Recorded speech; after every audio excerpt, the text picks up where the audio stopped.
Um oi para quem está entrando aí, salve Maria. Para quem não me conhece, eu sou a Regina. E quem não me conhece, eu sou o Marco.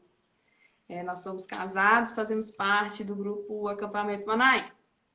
E hoje nós vamos começar o seminário, a primeira parte, porque serão duas partes desse final de semana e próximo, sobre os 4 temperamentos, mas com foco para um foco diferente, que é uma escada para a santidade. Porque esse que é o nosso objetivo principal. E eu venho falar para vocês assim, por que a gente está falando sobre 4 temperamentos, né? Porque tem estudo de 4 e tem estudo de 8, e aí muita gente fica confuso. Na verdade, os dois estudos são muito válidos. Nós não estamos falando dos 8, porque os 8 são mais específicos. E é um estudo bem detalhado e a gente viu que várias pessoas têm muitas dúvidas ainda, conhecimento bem superficial. Então achamos melhor falar sobre os 4 nesse momento com uma, um objetivo assim de santificação mesmo. E mais para frente podemos sim fazer um outro encontro falando sobre os 8, sem problema nenhum. O som tá beleza aí? Tá todo mundo ouvindo? Tá tudo bem? Vai, responde aí, Gino. Respondendo aí, se não estiver ouvindo, gente. Que a gente tá aqui sem saber. Ninguém falou nada. Demora um É que pouquinho. demora, né? Aí tá beleza então, né? Oração, então. Então vamos iniciar, então, meus irmãos e irmãs, com uma oração, né, para que Deus possa agir mesmo neste momento e que todas as palavras que venhamos a escutar neste seminário possam ser de muito agradecimento para a nossa alma, né, no caminho da santidade. Em nome do Pai, e do Filho, e do Espírito Santo. Amém. Vinde, Senhor Jesus, vinde por meio da poderosa intercessão da sempre Imaculada Virgem Maria. Te peço, Mãe de Deus, que neste momento a Senhora venha tocando os corações de cada uma das pessoas que está nos assistindo. Que o Senhor venha tocar também os nossos corações para que possamos dizer simplesmente aquilo que o Senhor deseja que venhamos a falar. Mãe querida, te peço a graça a cada uma das pessoas de reconhecer o seu maior defeito, o seu defeito dominante, para que assim, a partir das qualidades do seu temperamento, essas pessoas possam realmente encontrar a santidade e seguir no caminho rumo ao céu. Te agradeço por essa oportunidade e peço que venha proteger cada um dos lares, venha entrando também em cada uma das casas, inclusive na nossa, protegendo as famílias, abrindo as portas dos corações. Te agradeço por tudo que tem nos concedido até hoje. Amém. Ave Maria, cheia de graça, o Senhor é convosco. Bendita sois vós entre as mulheres, e bendito é o fruto do vosso ventre, Jesus. Santa Maria, Mãe de Deus, rogai por nós, pecadores, agora e na hora de nossa morte. Amém. Santa Maria, Mãe de Deus, rogai por nós. Em nome do Pai, do Filho do e do Pai, Espírito e do Santo. Filho e do Espírito Santo. Amém. Então, vamos começar, né? Primeiro eu quero explicar a estrutura do seminário, para evitar várias ansiedades. Nós temos 2 dias, o de hoje e próximo encontro, e esse seminário ele não tem o foco de detalhar cada temperamento. Eu quero saber especificamente sobre cada um. Não, isso daí você entra no Google, digita lá, pega um livro, o exemplo de um livro aí. Ó, o temperamento que Deus me deu. No final a gente detalha um pouco mais a respeito do livro. Isso. Então, assim, existem vários lugares falando sobre os 4 temperamentos, estudos psicológicos e detalhá-los, assim, é uma questão que não é nossa prioridade, porque a nossa prioridade é como eu posso usar o meu temperamento rumo à santidade. Essa é o objetivo. Então, até o final de hoje, vamos falar algumas coisas sobre cada um, sim.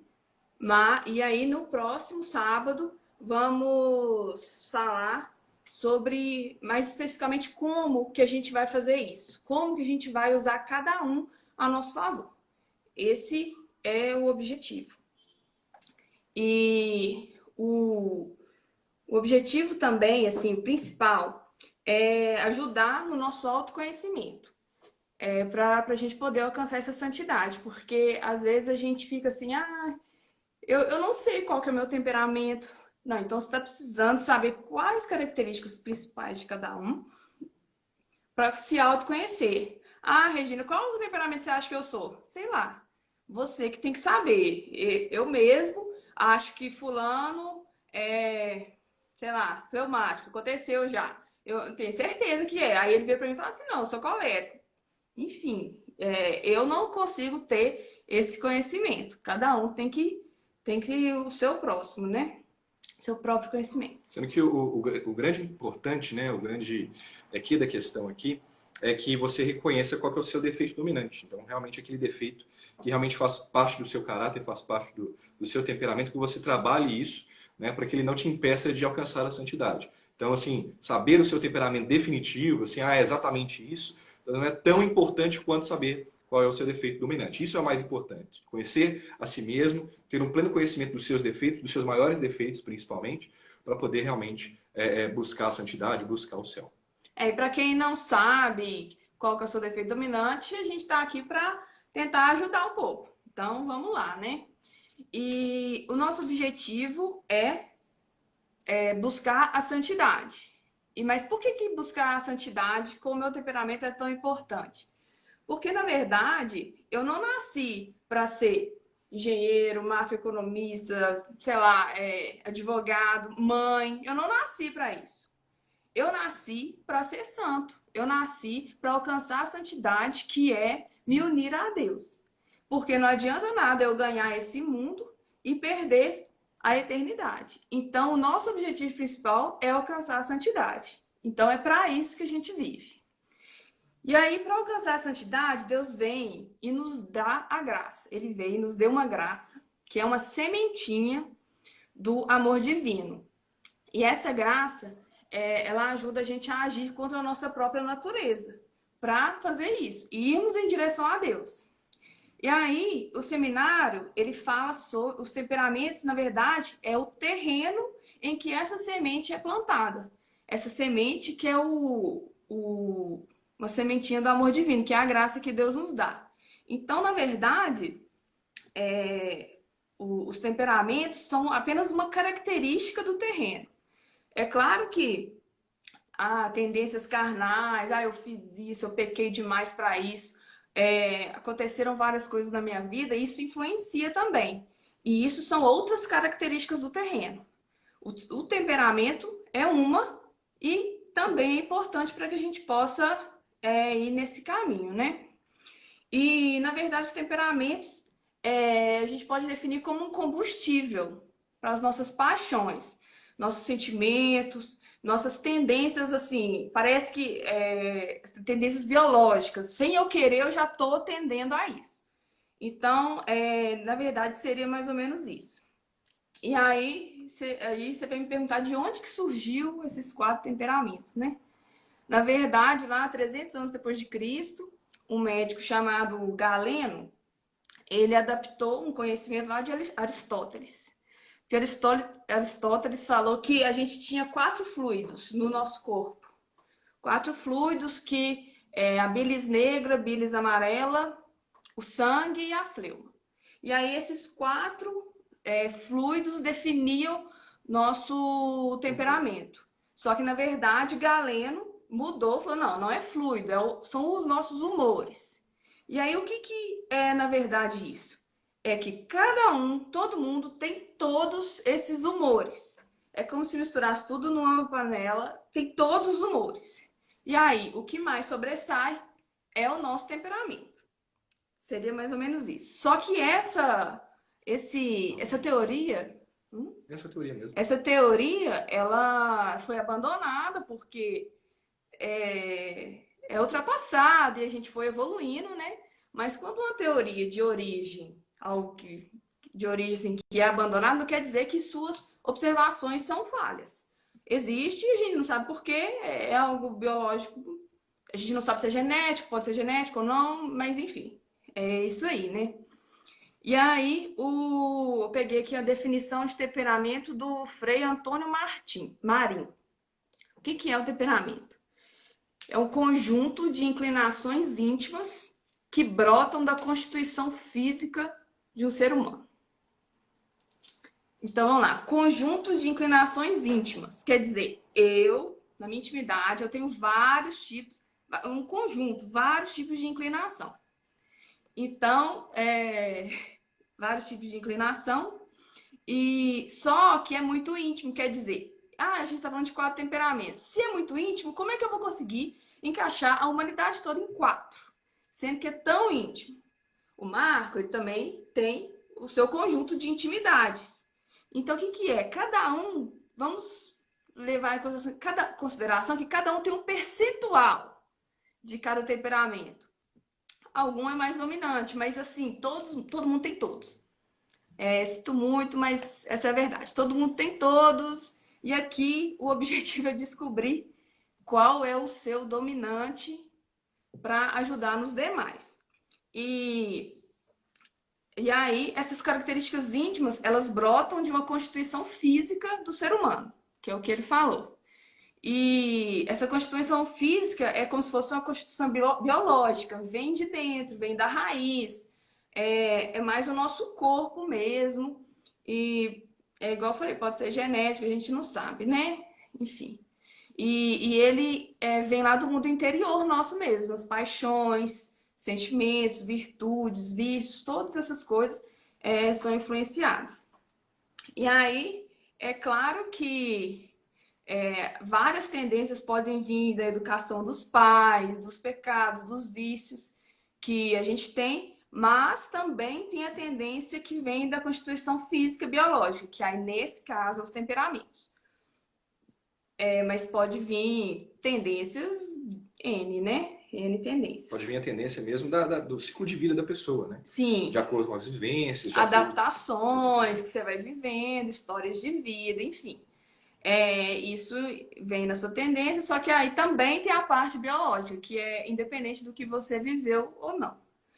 E, na verdade, a construção do caráter, o temperamento é uma construção do caráter através dessa tendência biológica. E o caráter resulta num temperamento com educação. Então, você tem um temperamento. Eu sou louco, faço isso, essa é a minha tendência. Então, você tem que educar esse temperamento, porque isso define o seu caráter. Se você não educar, o seu caráter é daquele jeito. Assim, não, você tem que ter algo com educação, né? Algo que sua opinião, sua própria visão, né? Então, e aí a gente chega no ponto, assim, por que os 4 temperamentos? Por que o estudo dos 4? Na verdade, é para poder facilitar, né, a busca mesmo do que é realmente seu defeito dominante, que eu não havia falado anteriormente. O estudo ele se baseia realmente em buscar isso. Como cada um de nós temos partes de cada um dos temperamentos e um sobressai, é importante que a gente conheça qual deles sobressai e qual deles tem o seu defeito dominante. É muito importante isso. É isso que vai fazer você trabalhar, fazer você lutar e alcançar a santidade. Né? Então, assim, o estudo dos temperamentos não é mais assim, não seria um tipo de estudo de signos católicos. Né? Muito pelo contrário, né? Signo é uma cultura totalmente pagã, uma coisa que não está atrelada à Igreja Católica. Né? E os temperamentos não. O estudo dos temperamentos ele é voltado para o entendimento, um autoconhecimento seu e o entendimento da profundidade dos seus defeitos. Né? Para que você trabalhe eles de uma forma, seus defeitos, né? Trabalhe eles para que se tornem, sejam acabados e as virtudes comecem a aparecer e com essas virtudes você alcance a santidade. Tá? Então, podemos começar assim o estudo e voltado para o que vocês pensam a respeito do que vocês têm de vivência. Eu peço que vocês, antes de eu começar a fazer algumas perguntas, vocês comecem a lembrar da infância de vocês. Né? Como vocês eram, como é que eram as suas atitudes junto aos seus pais, na escola, aos seus parentes. Como era? Comece a lembrar, comece a alimentar a sua memória com isso. Tá? É muito importante, porque uma criança não tem o seu caráter formado, é uma esponja, né? Ela está em formação. Ela alcança, assim, ela busca informações em todos os lugares e tudo que ela escuta ela absorve, mas ainda está engatinhando, né? Ainda não é uma coisa pronta. E toda essa situação de uma criança é tão pura que você consegue determinar nela aquilo que ela nasceu. como é que eu falo assim, aquela qualidade ou aquele defeito, o qual eu já venho com ela. Né? Um exemplo é quando pais têm mais de 2 filhos, e aí um filho é totalmente calmo e o outro é totalmente agitado, totalmente elétrico. É, os dois são educados da mesma forma, os dois são educados da mesma maneira pelos mesmos pais. E todos os dois têm pensamentos diferentes. Cada um tem a sua especificidade. Né? Um é mais retraído, o outro é mais agitado, um é mais falante, o outro é mais quieto. Então, isso vale para todos nós. Mas são detalhes que nós conseguimos observar com mais clareza quando somos crianças, né? Quando estamos nessa idade, na infância mesmo. Tudo bem? Então, para podermos definir, né, ter uma linha de raciocínio, uma direção, existem 2 perguntas. Né? Não é uma lista enorme de perguntas, né? Acredito que talvez possa ajudar também, né? Uma lista maior, mas são 2 perguntas cruciais e importantíssimas para a definição de um possível temperamento ou de um defeito dominante. Tá?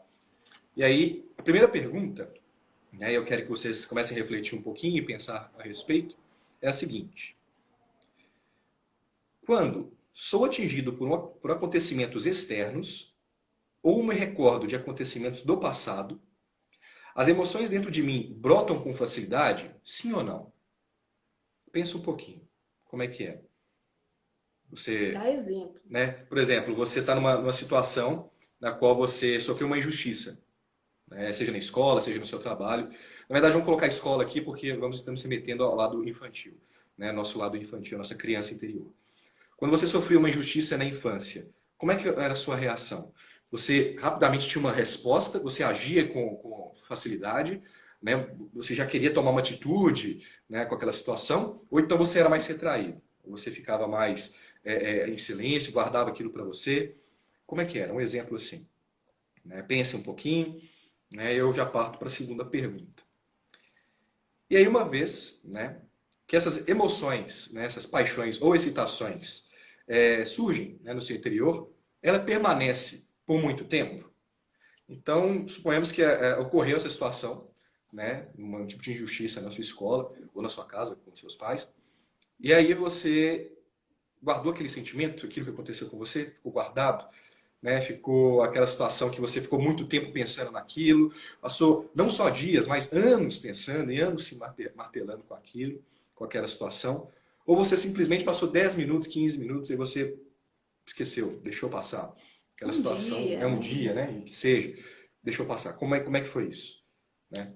Aí você pode, nesse momento, eu peço que você não se recorde daquela situação que assim foi crucial na sua vida, aquele momento assim mais complicado, uma situação, né, mais profunda, né, que provavelmente não em todas as situações você teria a mesma reação. Né? A maior parte das reações que eu quero buscar aqui. Em todas, a grande parte, a grande maioria desses momentos pelos quais você passou, como é que foi a sua reação? Né? Como é que foi o seu sentimento depois daquele momento? Né, nisso? Porque marcas todos nós temos, situações todos nós vivemos. Né? Como é que foi isso? Né? Sim ou não, né? Para a segunda pergunta também. Tá? E aí, existem 4 possibilidades de resposta, né, para essas situações. Né? Então, assim, para a primeira pergunta existe a possibilidade, né, do sim ou não, a segunda também sim ou não. Tá? Se você respondeu na primeira pergunta, né, sim, provavelmente você é sanguíneo ou você é colérico. Provavelmente, não é exato. Tá? Se você respondeu não para essa primeira pergunta, ou você é fleumático, né, ou você é melancólico. Tá? Então, né, se quiserem fazer as anotações aí, fazem as anotações. Façam as anotações, desculpa. Né? E aí, na segunda pergunta, se você respondeu sim, provavelmente você é fleumático ou você é sanguíneo. Não, desculpa. Se você respondeu não, você é fleumático, né, ou sanguíneo. E se você respondeu sim, você é colérico ou melancólico. Tá? Então, estejam anotados Detalhado. aí, né, com essa posição, para a gente poder seguir o nosso estudo. Tá? Deixa eu pegar aqui. Oi? Né? Então, vamos pensar o seguinte, uma situação, tá? Nessa situação da escola, na qual você sofreu uma injustiça, e aí ocorreu que você, naquele momento, sentiu um espírito, né, uma raiva, né, uma ira muito grande, uma ira intensa, né, no seu coração, e aquilo ficou por muitos e muitos anos. Né? Por muitos anos você ficou com aquilo na cabeça e aquele momento não saía da sua cabeça. né? Isso é um tipo de situação que acomete o colérico, né? O colérico ele tem esse tipo de reação. Ele realmente ele tem aquele momento, aquele ímpeto ali firme, muito forte, e aí por muito tempo ele fica ainda, né, mastigando e remoendo toda aquela situação. Era uma situação diferente, uma situação na qual a pessoa simplesmente demorou a perceber aquela injustiça, né? Então, assim, ela sofreu aquela injustiça, mas aquilo lá foi de uma forma mais... ela sentiu aquilo bem depois, né? Ela foi perceber que foi uma injustiça contra ela muito tempo depois e simplesmente aquela questão sumiu. Passou pouco tempo, aquilo lá já esqueceu, já não fez mais parte da vida dela, né? Assim funciona normalmente a mente de um fleumático, né? Dessa forma. E uma outra, né, a outra parte, é se você realmente sentiu, nesse caso de injustiça, uma ira intensa, uma ira muito forte, e aí depois você simplesmente esqueceu, né, passa um tempo você realmente esqueceu, é uma característica do sanguíneo. Né? O sanguíneo ele tem o tipo fogo de palha. Né? Então assim, ele acende, tem uma brasa muito intensa, e posteriormente ela apaga, rapidinho, né, e já não faz mais nenhum sentido, ela não fica remoendo aquela situação. E a outra situação, né, que é quando você demora a perceber, demora a sentir aquela injustiça, mas quando percebe, realmente começa a pensar e matutar aquilo por muito e muito tempo, é uma característica do melancólico. Os melancólicos eles têm até essa tendência de ficar muitos anos remoendo aquela situação e não expor, não expressar, não colocar para fora tudo aquilo que elas vivenciaram. É uma característica do melancólico. Aí ele tá falando de alguma experiência na infância, mas assim, a gente pode. Ah, eu não tô lembrando da minha infância, foi tudo tranquilo, não sei. Mas então, assim, ajuda também a ações externas que acontecem hoje em dia, na sua adolescência, enfim. É algo assim mais geral, não algo muito impactante, porque todo mundo, quando é muito impactante, sofre mais ou menos, né? Então, sofre mais ou menos a mesma coisa. Mas no geral, quando acontece coisas assim, eu demoro para reagir, eu reajo rápido, eu reajo com muito ímpeto, eu demoro para esquecer, eu esqueço rápido. Então, começa por aí. Então, eu fiz hoje até uma comparação aqui junto com a Regina, né? Imagina o seguinte, imagina, para você ter uma noção mais clara. A casa pegando fogo, a casa tá pegando fogo, né? E aí você, meu Deus, a casa tá pegando fogo, e aí você recebe, né, o comunicado de uma pessoa, olha, sua casa tá pegando fogo. Aí a pessoa tá lá, almoçando, tá lá comendo, tranquila, calma. Ah, beleza. Vou lá olhar daqui a pouco. Isso é uma atitude também no fleumático. Né? Normalmente o fleumático ele tem, Meio né, exagerado, né? Não é assim essas atitudes, né, não, exagerando aqui, tá? Mas para você entender, para ficar com mais uma clareza no entendimento. Né? Assim, não, tá pegando fogo, mas tudo bem, não, daqui a a pouco, Amanda falou que é né, ela. eu vou lá dar uma olhada. Né? Uma outra situação, imagina a casa tá pegando fogo e tudo mais, e aí você recebe aquela notícia, nossa, a casa tá pegando fogo, e aí a primeira atitude que você tem é, meu Deus do céu, a casa tá pegando fogo, a culpa é minha nossa, meu Deus, o que eu faço? O que eu fui fazer? Ah, não, foi porque ontem eu fui fazer comida, esqueci o gás lá e tudo, e deixei o gás aberto, ai meu Deus do céu, o que tá acontecendo? Né? São ações assim, normalmente, exageradamente, tá, gente? É uma atitude do melancólico, né? De atrair muito a culpa para si mesmo, né? E olhar muito para si mesmo, nesse aspecto de se sentir muito culpado pelas coisas, né? Então, fica assim, ah, meu Deus do céu, como é que pode a casa pegar fogo? A culpa é toda minha. Uma outra atitude, né, é quando a casa está pegando fogo e aí você recebe a notícia e aí a primeira coisa que você faz é pula a janela e já está lá fora. Pulei a janela, tá pegando fogo, então pulei a janela, pá, tá lá fora. Né, já tá toda fora, meu Deus, tá pegando fogo, o que eu vou fazer? Né, o bombeiro, o que eu vou fazer, meu Deus do céu? E tudo mais. É uma atitude do sanguíneo, né, algo bem mais espalhafatoso, bem mais barulhento, né, que busca soluções assim imediatas, né, e tudo mais, bem mais, como eu posso dizer, mais assim, um fogo mais abrasador, né, nessa situação. Né, e a última situação, né, quando a casa está pegando fogo e aí, né, na verdade a pessoa mesmo botou fogo na casa. Ela colocou fogo na casa e aí a casa está pegando fogo e ela fala assim: quem botou fogo na casa? Quem colocou fogo nessa casa, pelo amor de A Deus? culpa é Não de sei o quem? quê. A culpa é de quem? A culpa é de quem? Quem foi que botou fogo nessa casa, pelo amor de Deus? É uma característica do colérico, né, que normalmente tem o costume, né, de não assumir as próprias, como é que eu falo, as próprias ações, né, ainda colocar a culpa nas outras pessoas, não olhar para si mesmo, né, tem uma visão ampla de toda a situação que ocorre, mas a situação interna, né, ele não tem essa facilidade. Né? Então, assim, só para a gente deixar um pouco mais claro, né, essas situações de como, né, esses exemplos de provavelmente qual é o seu temperamento. Tá? E aí vem aquela pergunta, né? Mas qual é o melhor temperamento? Né? Qual é o melhor temperamento e por que eu tenho esse meu temperamento? Ah, mas o meu temperamento é muito ruim, eu quero um outro temperamento, eu quero ser de outro temperamento. Bom, primeiro isso não tem como, né? Ser de um outro temperamento. Né? E a grande verdade é que assim, o melhor temperamento, né, é ir para o céu. Esse é o melhor temperamento, é lutar para ir para o céu. Não é ficar preso a essas coisas, né? Porque o seu temperamento ele tem que ser trabalhado. Né? Ele não é algo para você se prender, não é uma prisão, não é algo para você realmente se vangloriar, né? Você fala, meu temperamento é assim, assado, né? Eu gosto quando falo do meu temperamento. Não, não é para isso. É muito pelo contrário, né? É uma pedra a ser lapidada, é uma pedra que dia a dia é para ser construída, né? É para ser ali feita nos detalhes, para que você consiga, assim, com a perfeição, assim, atingir a santidade, tá bom? Então, assim, não existe um melhor temperamento. Né? Essa questão do melhor temperamento não existe, não cabe. Todos têm os seus defeitos dominantes, né? E as suas qualidades. Então, assim, você pega as situações nos quais o temperamento ele possui aquele defeito, ele pode ser um defeito, sim, mas ele pode ser um defeito brando, né? Da mesma forma que a qualidade também, ela equivale ao defeito, vamos colocar assim. Então, não existe, porque existe um equilíbrio entre os defeitos, que às vezes são muito intensos, e as qualidades também, que são equivalentes, né? São tão boas quanto, né? Em questão de proporção dos defeitos. E o que é o defeito dominante? Né? Então, assim, é aquele defeito que tende em nós a prevalecer sobre os demais defeitos. Então, assim, nosso corpo, a nossa vida, nosso corpo não, desculpa, né? Nós temos N defeitos. N defeitos.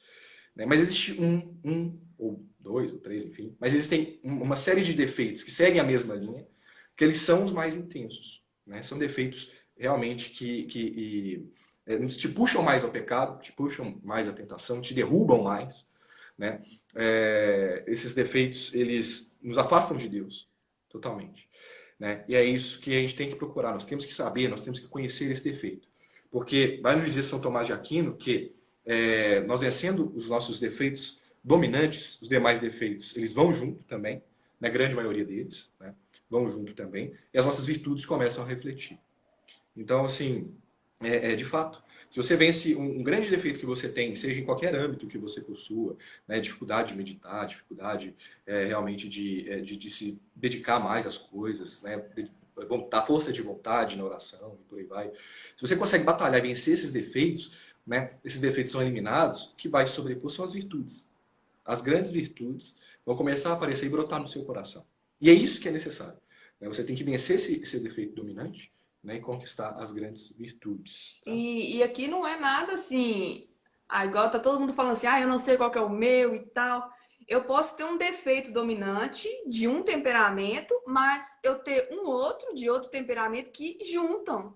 Então, assim, é igual a gente falou no início, é algo muito íntimo, é algo que é de cada um. Eu mesma tenho um defeito dominante de um temperamento, mas que junta com de outro temperamento e aí vira muito ruim. Então eu tenho que trabalhar nessa minha mistura. Eu não sei se eu sou isso, se eu sou isso. Não interessa, não interessa. Você tem que achar os seus defeitos, o seu defeito dominante ou algum que junta e tal, e trabalhar em cima daquilo, que igual o Marco falou, quando o São Tomás de Aquino fala, quando você trabalha em cima desse que domina, que pode ser uma junção de dois, enfim, os outros vão junto e as virtudes se afloram, que é o que importa.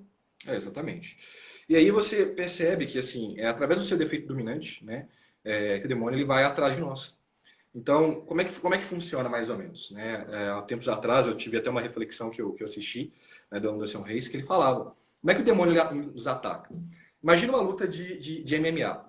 Né? E aí você tem um outro adversário, você tem um outro adversário que você está enfrentando, né? Vamos supor que seja o inimigo, e aí ele sabe o seu defeito. E suponhamos que o seu defeito seja na sua perna, seja na sua perna esquerda. O que ele vai fazer para te vencer? Ele não vai ficar te dando soco no rosto, ele vai te dando soco na barriga, ele vai batendo na sua perna. Ele vai bater na sua perna até que você realmente baixe a guarda e ele te dá o soco final.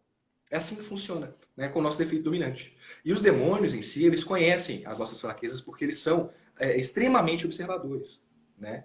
Eles nos atacam, as tentações elas vêm realmente em cima daquilo que nós somos mais fracos. Ele não vai te atacar naquilo que você é forte, tenha certeza disso.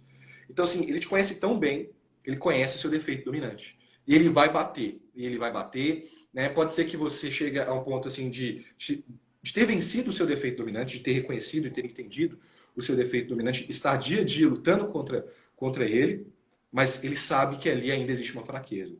Então ele vai bater, ele vai bater, ele vai bater até te vencer, até te derrubar, né? E se você deixar, você vai ficar caído no chão, não vai se levantar e nada disso, né? Você vai conseguir alcançar a santidade.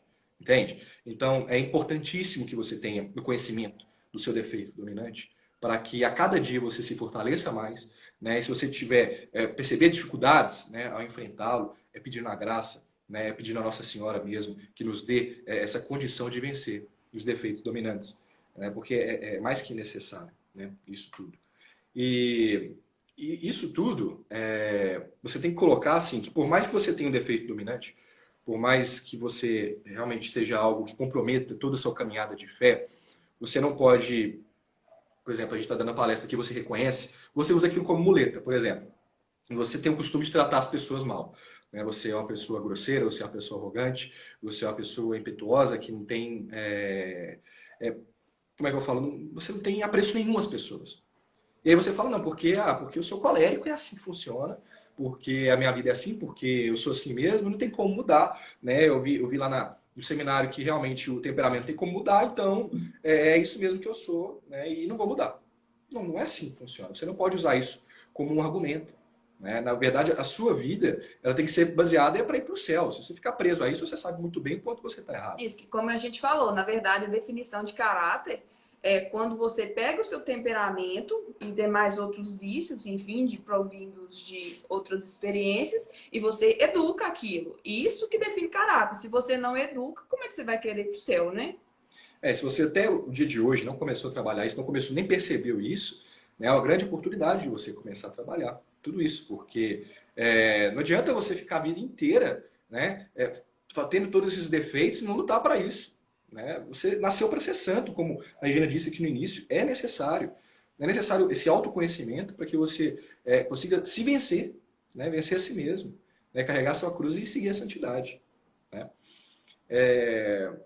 Então, assim, você pega um exemplo na questão, um outro defeito dominante, um exemplo, do sanguíneo. Normalmente o sanguíneo é aquela pessoa que ela começa bem, né, tem aquele fogo ardente no início, né, então, vamos colocar, ela vai em eventos da igreja, ela vai em missas, ela vai no acampamento, por exemplo, se emociona, né, sai de lá querendo abraçar a árvore, né, e aquela felicidade toda, aí passa 2 dias, ela já não tem mais o menor interesse, ela não quer participar mais das reuniões, ela não quer mais realmente estar naquele convívio, não quer mais ter um momento de oração, um momento de meditação, não é?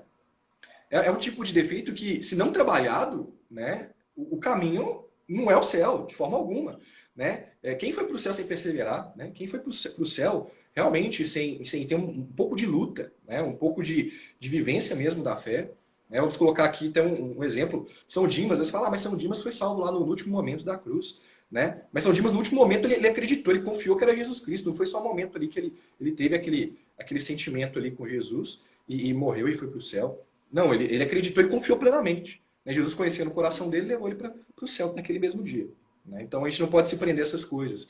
Né? Ah, porque eu sou sanguíneo e não persevero. Não, muito pelo contrário. Realmente, você tem essa dificuldade na perseverança, mas você tem a Virgem Maria também, todos os outros santos.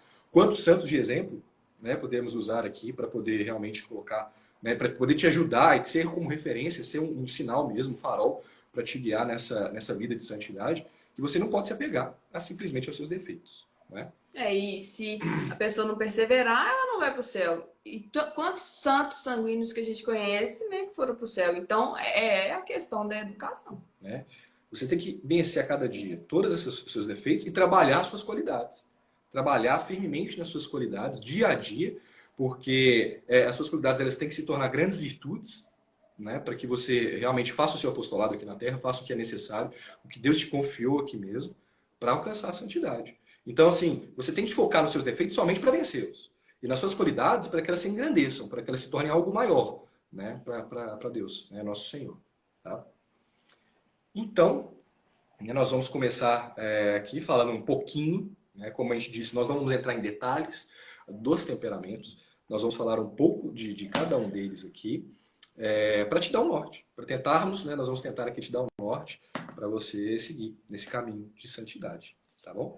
Então, o primeiro temperamento que nós vamos falar aqui é o fleumático, né? O fleumático é um temperamento que tem como resposta, naquelas duas perguntinhas que eu fiz há um pouco tempo atrás, 2 nãos. Né? São os 2 nãos. Então, assim, ele não é... Peraí, antes da gente começar, é só porque parece que tem um tempo, né? A live. Aí assim que terminar o tempo a gente fecha e aí a gente vai abrir de novo e todo mundo vai lá na outra. Fechou? Beleza? Então, voltando para o fleumático. O fleumático ele tem como resposta daquelas duas perguntas 2 nãos. Né? Então, assim, ele não se excita facilmente, né? Por alguma situação que ocorre externamente. E aquela situação ela também não fica muito tempo no coração do fleumático. Então, assim, é uma pessoa que ela não tem não fica presa naquela situação por muito tempo e também não tem, né, uma explosão, assim, uma excitabilidade muito alta. Demora para acontecer, né? Tem realmente um reflexo da situação que ocorreu. Tá? Então, assim, como consequência disso, né, é uma pessoa que tem baixa energia, né, é uma pessoa que tem tendência à inação, né, ela tem dificuldade mesmo de sair da inércia. Né? Então, mas não é uma questão que muita gente levanta, às vezes, do fleumático, né, que o fleumático é um preguiçoso, né, o fleumático é preguiçoso. Não. A preguiça, na verdade, é uma característica que ela comete a todas as pessoas, né, seja ela de qualquer temperamento e qualquer situação. Né? Claro que todos nós temos uma coisa que nós gostamos mais de fazer. Então, assim, se aquela coisa está te tirando das suas obrigações, seja no âmbito espiritual, profissional, pessoal, né, aquilo se torna uma preguiça. Um exemplo, né, grande aqui é dormir, ficar mais tempo dormindo do que acordado fazendo alguma coisa. Né? Ficar mais tempo na cama, né, colocar o soneca ali. Isso é uma atitude que acomete todas as pessoas. Né? O fleumático ele tem uma maior dificuldade em estar disposto a fazer as coisas, né, no contexto geral, mas principalmente no contexto da oração, né, na questão de vida espiritual. O fleumático ele tem essa grande dificuldade de realmente tomar decisão, a firme decisão, e ficar, né, e perseverar naquilo por muito tempo. Né? Por muitas vezes ele vai querer ele fica mais no seu mundinho, ele fica mais fechado no seu mundo, ele fica mais querendo fazer as suas coisas, né? Querendo ficar na dele, um exemplo, né? Ele gosta de ficar mais tempo no Netflix, de ficar vendo séries, né, na televisão, do que realmente fazer algo útil, algo realmente engrandecedor, né? Principalmente na questão de oração, né? A vida de oração, né?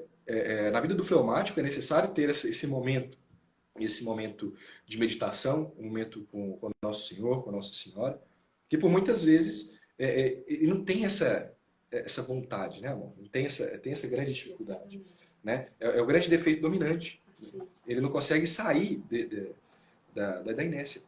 Então, assim, o defeito dominante, o grande defeito dominante não é a preguiça, é a assídia. Né? Que é essa questão assim, é uma preguiça misturada com tristeza, né? Que dificulta ainda mais o caminho de santidade dessa pessoa. Mas todos nós temos. Só que no fleumático ela tende um pouco, né? Tende a ser maior. Tende a ter uma habilidade imensa de realmente trabalhar isso, né? Mas é uma coisa que tem que ser trabalhada em todos nós. Por muitas vezes nós também, né, temos dificuldades. Quem não tem dificuldade na questão da oração, né? Quem não tem dificuldade realmente de ter um momento ali com Jesus Cristo. Então, assim, mas o fleumático isso é uma característica muito mais forte, muito latente, né? Então, assim, o fleumático tem dificuldade de realmente pegar o touro pelo chifre, né, assumir mesmo e pegar e chamar aquela responsabilidade para si, né, em várias coisas. Ele não tem essa condição de realmente assumir grandes responsabilidades. Então, ir para o céu é uma tamanha responsabilidade. Né, e é o que deve ser trabalhado mesmo. Né? Então, assim, ele tem dificuldade de trabalhar nas coisas que exigem muito dele. Ele tá te tampando. Desculpa. Né? Então, assim, dificuldade de buscar coisas que realmente sejam mais desafiadoras, né? Mas, né, consequentemente, né, você quer falar? Acho que você fala. Né? Então, assim, vamos colocar que hoje também a nossa cultura, ela está sendo uma cultura mais formatizada. É tudo muito automático, né? É tudo muito simples. A gente não tem aquele ímpeto, né, de correr atrás das coisas mais. Então, hoje tudo é muito na mão, né? Então, hoje nós pedimos pedimos comida, a gente recebe em casa, a gente quer ver alguma coisa, a gente liga a televisão, a gente fica muito mais acomodado no nosso mundinho. Né? Tudo é muito voltado para isso, tudo é muito assim, apertar alguns botões ali já está resolvido. Não tem mais aquele ímpeto da gente, de nós corrermos atrás das soluções e pesquisarmos e fazermos leituras boas que venham agregar a nossa vida. Né? Que é isso que tem acontecido com a nossa cultura hoje, infelizmente. A gente tem realmente essa questão de automatizar tudo. Tudo tem que ser prático. Né? Ninguém quer buscar mais grandes desafios, né? Nenhuma dificuldade mais. Mas, né, contudo, a gente fala aqui dos defeitos, né, dos defeitos dominantes do fleumático, que é realmente essa falta de ímpeto em buscar as coisas, mas também existem as qualidades. Né? Existem as qualidades, a qualidade do fleumático, quando assim, ele tem uma certa disposição natural em buscar a verdade, né? Ele tem uma facilidade imensa de julgar as coisas com muito mais assertividade que qualquer um dos outros temperamentos, entende? Então, assim... Porque tem menos emoção. Porque ele tem menos emoção. Então, ele observa um ambiente, ele observa uma situação, né? Como ele tem pouca emoção nesse aspecto, né? Ele consegue visualizar uma solução com muito mais praticidade, uma assertividade muito maior do que qualquer outro temperamento. Então, assim, ele é muito objetivo. Você pega um grande santo, que foi Santo Tomás de Aquino, né? Era um fleumático. E aí você pega a maravilhosa obra dele, a Suma Teológica, o tamanho e a grandiosidade que é aquilo, e o quão objetivo que é. Né? Então, assim, é uma suma teológica, né, dividida em N fascículos, né? E aí você vê, por mais que você fale, é muito grande, mas se você parar para ler cada detalhe, né, alguns detalhes ali, você vai ver a objetividade, que é algo realmente que te busca, né, para o céu, te leva para o céu de uma forma simples. Não é nada floreado, não é nada realmente espalhafatoso, é algo muito direto, né, é algo muito preciso. Né? É uma característica do fleumático. Então, assim, por mais que ele seja mais introspectivo, ele é muito assertivo. Então, ele é um grande diplomata, ele é um grande conciliador, né, em problemas, né, em situações que ocorrem no dia a dia. Ele consegue visualizar aquilo ali de uma forma muito simples para ele, que para as pessoas que estão participando não seja tão simples, e definir uma solução muito mais assertiva. Então, é uma grande característica. Né? Então, se você pega Santo Tomás de Aquino, é um dos grandes santos. Né? Na verdade, no top 10 da igreja, né? Ele é um dos grandes santos e um fleumático. Né? Uma pessoa que tinha uma dificuldade enorme, né? Uma inação enorme, né? Para poder ficar na dele, ficar só meditando as coisas dele e tudo mais. E que, muito pelo contrário, né? Tudo que ele produziu, tudo que ele fez, foi para engrandecer a igreja, né? Trazer a igreja essa notoriedade que ela tem hoje, assim, de realmente ter esse poder de evangelização muito grande. Foi através, né, da Suma Teológica, de tantos outros grandes santos também, fleumáticos. Né? Um exemplo que eu achei muito legal, que foi até o Albertinho que falou com a gente, um encontro, foi do padre que iniciou, que é dono, né, do estudo dos 8 temperamentos. Ele fala que a tendência dele, do temperamento dele lá do outro estudo, né, seria uma pessoa sem energia, mais inativa, que seria no nosso a questão do fleumático. Uma pessoa que não quer fazer as coisas e tal. Só que ele luta tanto contra isso, ele faz tanta coisa, mesmo sofrendo muito com isso, que ninguém acha que... Todo mundo fica assim, espantado por falar que ele é uma pessoa com tendência inativa, que não tem energia, que quer ficar no mundo dele, lendo livros e assistindo coisas assim, tranquilinho. Ele não, ele vai e faz muita coisa. Ele tem muitas obras de evangelização. Então, assim, ninguém acredita nisso. Só que é a luta interna dele, né? É isso que eu falo. Qual que temperamento você acha que eu sou? Não sei. Você tem que ver a sua luta interna. E é isso que importa, né? Ele educou. Ele vive lá com aquilo, aquela tendência, mas ele educa a cada dia. E isso que é o importante.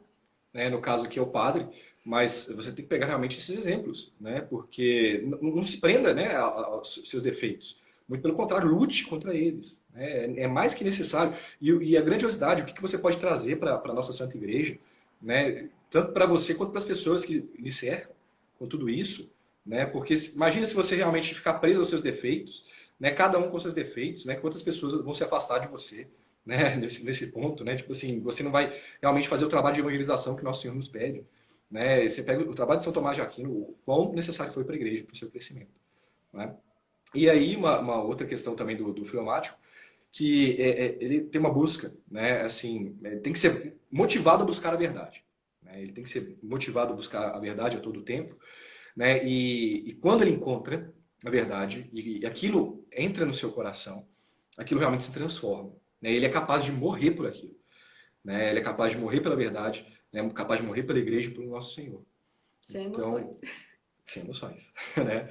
Então, assim, é algo que realmente a gente tem que buscar, né? Acho que a questão também física, né? Principalmente atividades físicas, porque tem essa questão da inação também, que tem essa questão de dificuldade, tem essa falta de domínio de si mesmo, né? Que o informático tem que buscar para poder trabalhar dia a dia, né? Em todos os âmbitos em que ele percebe que está preso, devido ao seu temperamento.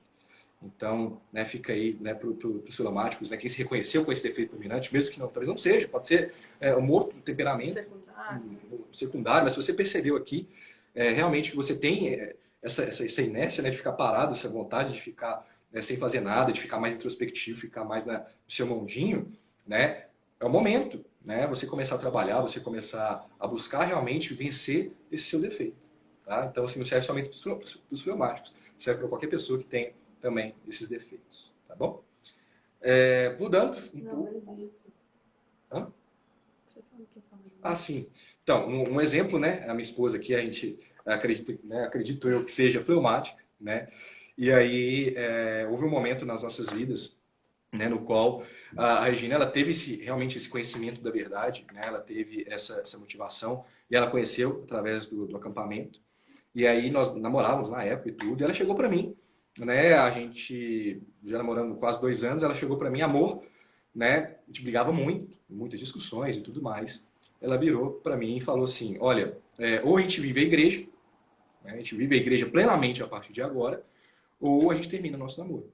Né? Não faz mais sentido pra mim, né? Ter uma vida fora da igreja, ter uma vida com pouca igreja. Né? Para mim, ou a igreja, ou a gente termina o namoro. Né? E aí, graças a Deus, eu tomei a decisão, né, de seguir esse caminho, de viver mesmo mais profundamente a nossa Santa Igreja, de viver verdadeiramente também, né? E, e aí estamos casados hoje, né, e tudo mais, enfim. Mas aí a questão, que é o exemplo do fleumático, é que não é aquela coisa assim, ah, emoção, tocou na pessoa, acabou. É muito objetivo. É ou não é? É assim, pronto, não tem o que discutir. Ah, mas eu não me sinto assim. Não tem problema, tô nem aí do jeito que você se sente, não se sente. É pra seguir isso, pronto. Então vamos lutar pra seguir isso. Essa é a questão de ser emoções. As paixões não interferem tanto, né? Sim ou não, né? Sim ou não? Resume-se a isso, né? É ou não é, É isso, né? é ou não é. E é uma questão, é aquela questão da análise objetiva, né? Uhum, exatamente. É. Então, passando aqui dos temperamentos, vamos Aí, para peraí, o o... Fred falando que tem como ser um combo de tudo? Tem como ser tudo. Aí você vai ver qual que é o que mais te prejudica, e aí vai fazendo uma escadinha e foca no que mais te prejudica, que o resto puxa. Defeito é o que não falta, né, Fred? Defeito é o que mais nós temos, né? Mas sempre existe aqueles ali pontuais, aqueles que realmente nos levam a pecar mais, né? A nos fragilizar mais em momentos que nós estamos buscando mais a santidade. E é esses defeitos que você deve trabalhar, beleza? Vamos passando aqui então para o segundo temperamento que nós vamos abordar aqui, que é o temperamento melancólico, né? O temperamento melancólico, né? A palavra melancólico, ela vem realmente com aquela ideia de ser uma pessoa chorosa, uma pessoa triste, né? Aquela pessoa, né, mais assim, tudo mais. Pode ser, né? É bem provável que seja, né, assim. Mas o melancólico, qual a grande característica, o defeito dominante, né, do melancólico? Na verdade, deixa eu só voltar antes para as perguntinhas aqui. O melancólico ele tinha naquela primeira pergunta a resposta de não, né? Então ele não se excita, né, facilmente, ele demora a ser excitado, né, nessas questões Ações ações externas, né? externas, né? E segunda pergunta é sim, né? Ele guarda aquele sentimento por muito tempo. Ele guarda aquele sentimento por muito tempo, muitos anos, né, décadas e por aí vai. É aquela típica pessoa que você fala com você assim, não, eu sou muito tranquilo. Tranquilo. Até chegar no ponto, assim. Aí eu não sou tranquilo, não. Então, assim, tem várias pessoas assim. Até explodir, né? E aí essa questão que a Regina falou, por exemplo, tem pessoas que vêm a explodir e tal, e você observa que a pessoa teve um momento de ira, e você fala, nossa, aquela pessoa ali, ela é colérica, né? Nossa, aquela pessoa ali, ela é muito nervosa, ela é muito irada e tudo mais. Mas não é a grande realidade. Acontece que a ira é uma característica comum de qualquer ser humano. Né? Então todo mundo tem essa capacidade. Né? Não é porque a pessoa é fleumática, não é porque a pessoa é melancólica, ela não tem essa capacidade de se irar. Então, melancólico, por exemplo, não é uma característica da pessoa, é muita pessoa muito introspectiva, muito, né, pensando, pensamento muito voltado para si mesmo. E aí ela do nada explode, aí você fala, nossa, mas eu pensava que essa pessoa era mais triste, mais recolhida, né, e tudo mais, essa pessoa é irada, não, essa pessoa é uma colérica, não sei o que, não é. É porque é uma característica que acomete todos nós. Né? Todos nós temos nossos momentos, né, de ira, infelizmente, que é o defeito também a ser trabalhado. Né? E aí o melancólico, ele tem essa questão, né, ele vive muito no mundinho dele, diferentemente do fleumático nessa questão. Por quê? O fleumático ele tem a dificuldade de realmente sair do lugar. O melancólico não. O melancólico ele tem dificuldade de sair dos pensamentos que lhe prendem, os pensamentos dele mesmo. Né? Então, assim, imagine que aconteceu alguma coisa que ele realmente teve culpa, alguma situação em que ele realmente errou, ele vai ficar se martirizando naquilo por muito e muito tempo, ele não vai sair daquilo, né? Ele vai ficar por muito tempo preso naquela situação, né? Vai ter muita dificuldade em sair e vai ficar meditando a respeito disso por muito e muito tempo. Ele não consegue pensar fora da caixa.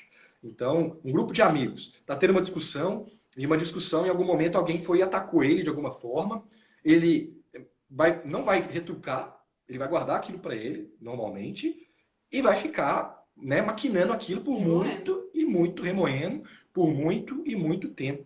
Né? Vai ficar aquele momento dele ali por muito tempo. Enquanto as pessoas já estão conversando de outra coisa, ele está ali ainda.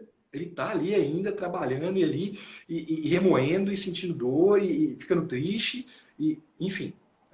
O melancólico ele tem realmente né, esse momento, né, esses vários momentos assim, de ficar pensando, né, ser mais introspectivo. Então, voltando então às perguntas, tá? Então a primeira pergunta era: quando sou atingido por acontecimentos externos ou me recordo de acontecimentos do passado, as emoções dentro de mim brotam com facilidade? Sim ou não? E a segunda pergunta é... Aí no melancólico melancólico, essa resposta aqui é não. Tá? Demora, o melancólico demora a se tempinho. sentir atingido. Isso, tá?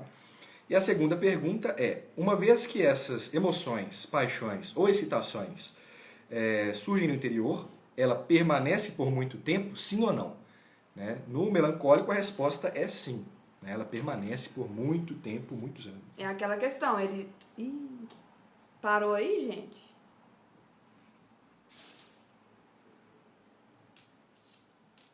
É aquela questão. Não, parou não. Parou aí? Não, tá beleza aí? Tá tudo em ordem aí, gente? Tá transmitindo? Não? Não, ok, tá beleza, né? Beleza. Então é aquela questão. Aí ele demora para ser atingido internamente, né? Mas quando é atingido, permanece muito tempo. Então, o melancólico, ele tem essa dificuldade de se desapegar dos problemas externos. Ele absorve aquilo com tamanha intensidade que aquilo perpetua por muito e muito tempo. Né? Então, assim, discussões que já eram perdidas, repentinamente elas retornam. Elas aparecem novamente, e aí vem aquele pensamento daquela coisa que aconteceu 10 anos atrás, e a pessoa fica remoendo aquilo por muito e muito tempo. Né? Então, é a grande dificuldade do melancólico. Ele não consegue pensar fora de si mesmo, ele pensa muito, né, a respeito de si mesmo, das suas culpas, né, dos seus defeitos. Né? Acredito eu, né, não tive essa experiência, mas acredito eu que o melancólico, quando ele percebe os seus pecados, ele vem se dando os seus pecados e começa a recordar, ele passa por um grande sofrimento, né? Porque ele não consegue desapegar, e aí isso, na verdade, parece ser uma certa humildade, mas não é. Né? Porque ele tem que desapegar, ele tem que entender que Deus é misericordioso, né? Que Deus realmente é misericórdia pura, é puro amor e pura misericórdia. Né? E que ele perdoa aqueles pecados, por piores que eles tenham sido. né? E por muitas vezes não, ele fica remoendo aquilo, né? E se machucando, e se martirizando com aquilo tudo. Então, o trabalho que, né, o melancólico ele tem que ter realmente, né, de desapegar, né, e lutar mesmo contra esse defeito de se prender tanto às coisas, né, exteriores e principalmente interiores, né, e se culpar tanto. Então, né, ele fica muito assim, se eu for santo, o mundo vai ser salvo, né? Eu tenho que ser e tal, eu tenho que lutar, né, para ser santo e tudo mais. Aí começa a vacilar, começa a pecar, e aí começa a errar, meu Deus, agora não, agora o mundo está perdido, né? O mundo vai acabar porque eu não consegui alcançar a santidade, porque eu falhei, porque eu pequei, porque eu não consigo ser santo, e por aí vai, né? Então, a grande dificuldade. Ele é muito fixado nas suas próprias ações, seu próprio mundo. Se eu tô bem, eu melancólico, se eu tô bem, o mundo tá beleza. Se eu tô mal, o mundo não vale nada. Então, assim, ele é ligado dentro dele. Né? Então, assim, ele tem que buscar dentro dele, né, aproveitar, né, essa memória que ele tem, porque é uma memória assim extraordinária que o melancólico possui, porque traz todas essas lembranças, né, com tamanha vivacidade, como se estivesse presenciando naquele momento, que ele tem que trazer isso na memória de Deus, né? As pessoas que já tiveram a sua experiência com Deus, mesmo que seja mínima, elas têm que buscar nesses momentos, né, essa consolação, nos momentos que eu falo assim, de dificuldade, nesses momentos no qual elas só se lembram das coisas ruins, né, dos seus pesares, das suas culpas. Elas têm que buscar aquela memória que mais alimenta a memória divina, a memória de Deus. O que faz, né, qual o momento da sua vida, né, você tem essa característica que te faz lembrar de Deus, que te faz lembrar de Nossa Senhora, aquele momento no qual você viveu uma experiência fantástica, uma experiência de comunhão, de estar junto ali com o nosso Senhor Jesus Cristo. Aquele momento, né, aproveite a sua memória, né, vívida aí, para poder utilizar isso e viver e aprofundar. Você tem uma grande capacidade de meditação, uma grande capacidade contemplativa. Né? Você é daquelas pessoas que consegue ficar em uma adoração e rezar com profundidade, né? E ter uma interioridade com o nosso Senhor Jesus Cristo. Né? Então, assim, você tem que realmente buscar isso, você tem que buscar mais essa memória, né? Essa memória voltada para Jesus Cristo, a memória dos momentos nos quais você viveu com Ele. Né?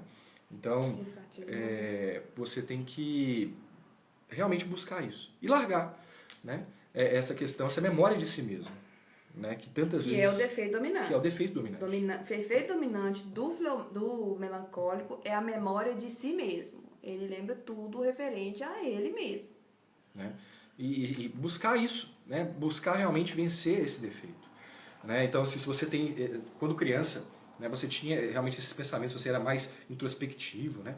Você ficava mais na sua e ficava pensando horas e horas, né? E sua mãe, por exemplo, chegava a te chamar a atenção para alguma coisa que você veio a fazer e aí você ficava se remoendo e se machucando por horas, né, sobre aquilo e tudo mais, né? Pensa um pouquinho, será que na sua infância foi assim também? E será que você carrega isso até hoje, né, ao longo da sua vida? Porque é uma característica que as pessoas podem ter hoje também por vício, né? Às vezes a questão de se vitimizar, vamos colocar assim, nos dias de hoje, pode estar como vício na sua vida. Você agregou isso ao longo da sua vida. Você poderia ser uma pessoa totalmente alegre, extrovertida, e aí você começou a se fechar por coisas que aconteceram na sua vida, você começou a ficar mais pensativa, mais contemplativa, e começou a machucar a sua mente, o seu coração com pensamentos ruins. Né? Será que se você passa uma situação assim, né, começa a trabalhar contra isso, começa a caminhar contra essa corrente, né? Começa realmente a buscar essa feliz disposição, né, de realmente ter essa memória voltada para Deus. Né? Realmente. Então, o defeito dominante é a memória voltada para si mesmo, mas ele também tem essa feliz disposição, né, essa coisa boa, que é se ele voltar essa memória para Deus, ele tem uma profunda vida contemplativa. Então, tanta gente, os maioria dos temperamentos, tanta dificuldade de uma vida contemplativa, uma vida interior, é uma facilidade do melancólico. Se ele fizer isso, se ele pegar essa memória, se ele se dispuser, para ele é muito mais fácil. O Fred perguntou quanto que a igreja passou a estudar isso. Na verdade, a psicologia mesmo passou a estudar isso menos de 50 anos para cá. Só que é muito voltado para você vai se aprisionar. Você é assim, então você se aprisiona. Então, eu não sei exatamente quanto a igreja começou a estudar isso, mas porque a gente sabe que faz pouco tempo, né? Não tem mais de 20 anos. Mas é tudo voltado para você é assim, mas você pode educar, né? Existe o livro do Tratado da Perfeição Cristã, né, do Padre Royo Marim, se não me engano foi lançado no início do século passado. Então, assim, não é um livro que trata de temperamentos, é um livro bem abrangente, né, de uma caminhada de vida cristã. Acredito que ele tenha toda a enciclopédia completa, né, pela Eclésia também, podem dar uma olhada. Né? E depois nós vamos apresentar um outro livro que nós temos aqui para poder aprofundar ainda mais esses estudos, né, que é um livro voltado realmente para questões da igreja. Tá? Então, continuando, né, ele tem, voltando à questão do melancólico, né, então ele tem que trabalhar essa capacidade de transformar as memórias dele e, de certa forma, buscar Deus, né, e Nossa Senhora nessas memórias. Buscar realmente aonde Deus realmente quer trabalhar nele naquilo. Porque ele é um tipo de pessoa que, quando se apega a alguma coisa, das coisas boas e ruins, ele se apega com tamanha vontade que ele fixa naquilo e trabalha naquilo. Né? Ele vai, então assim, nas coisas ruins, até se machucar, até sangrar, né? Até onde não aguentar mais, né? E para as coisas boas, né? Que seria o caminho da própria santidade. Então você pega Santa Teresinha. Né? Santa Teresinha tinha esse temperamento, acreditamos, né? O temperamento melancólico, e ela tinha muitas dificuldades, né? Muitas... como é que eu falo assim? Ela passou por muita coisa difícil na vida dela, né? Ela muitos traumas. Muitos né? traumas na vida, né? Então, assim, ela teve a perda da mãe, né, muito nova, né? A irmã dela foi pro Carmelo também, né, abandonando ela, então aquilo ali foi uma coisa que machucou tipo, a perda muito, de né? segunda mãe. Isso, e que machucou muito, né, o coração dela por muitos anos, né? E aí, o que a gente sabe, né, que no Natal, né, dos 13 para os 14 anos dela, né, ela teve um momento de contemplação no qual ela viu o menino Jesus. Né? E aquilo ali mudou, né, a vida dela para sempre, porque ela passou a contemplar aquela visão daquele Deus que se fez homem, que se fez criança. Né? Aquele Deus enorme que se fez uma criança humilde e simples. Né? Então, assim, ela passou a contemplar aquilo de uma forma que ela sempre buscava estar junto com o nosso Senhor, de estar junto daquela maneira pura, daquela maneira simples, né, de uma criança. E assim ela conseguiu alcançar a santidade, que grande santa que é, né, Santa Teresinha. Então, é o que você deve realmente buscar, se esse for seu defeito dominante. Buscar mais a contemplação, buscar mais, aprofundar mais os seus momentos de oração, aprofundar mais, né, nos seus momentos de meditação com o nosso Senhor. Né? Porque ela fez exatamente o que a gente falou. Ela transformou tudo que ela viveu, ela teve muitas experiências animadoras, mas o que animou ela, que foi aquele momento dela de contemplação com o menino Jesus, ela trouxe aquela memória, ao invés de ser aquela memória de si mesma, ela voltou a memória para Deus. Então ela trazia aquela contemplação do menino Jesus sempre, sempre. Então para ela ficou muito simples enfim, nesse sentido, né? Para ela ficou muito simples a questão da contemplação, da meditação, da vida interior. Então é isso, né? Para os melancólicos, né? Ou que tem esse defeito dominante, né? Fica aí para poder realmente focar mais nessa questão contemplativa. Né, e desapegar das suas coisas, desapegar das coisas que te afastam de Deus, né? São esses pensamentos.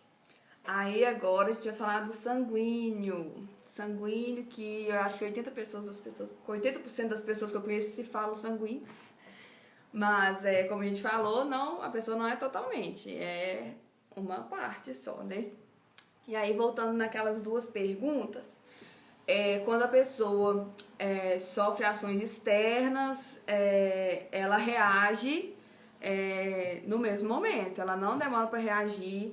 E assim, a gente fala muito do colérico, que o colérico é muito irascível e tal, mas assim, o sanguíneo, ele chega a ser mais explosivo que o colérico, porque assim, ele tem aquela tendência de ser barraqueiro.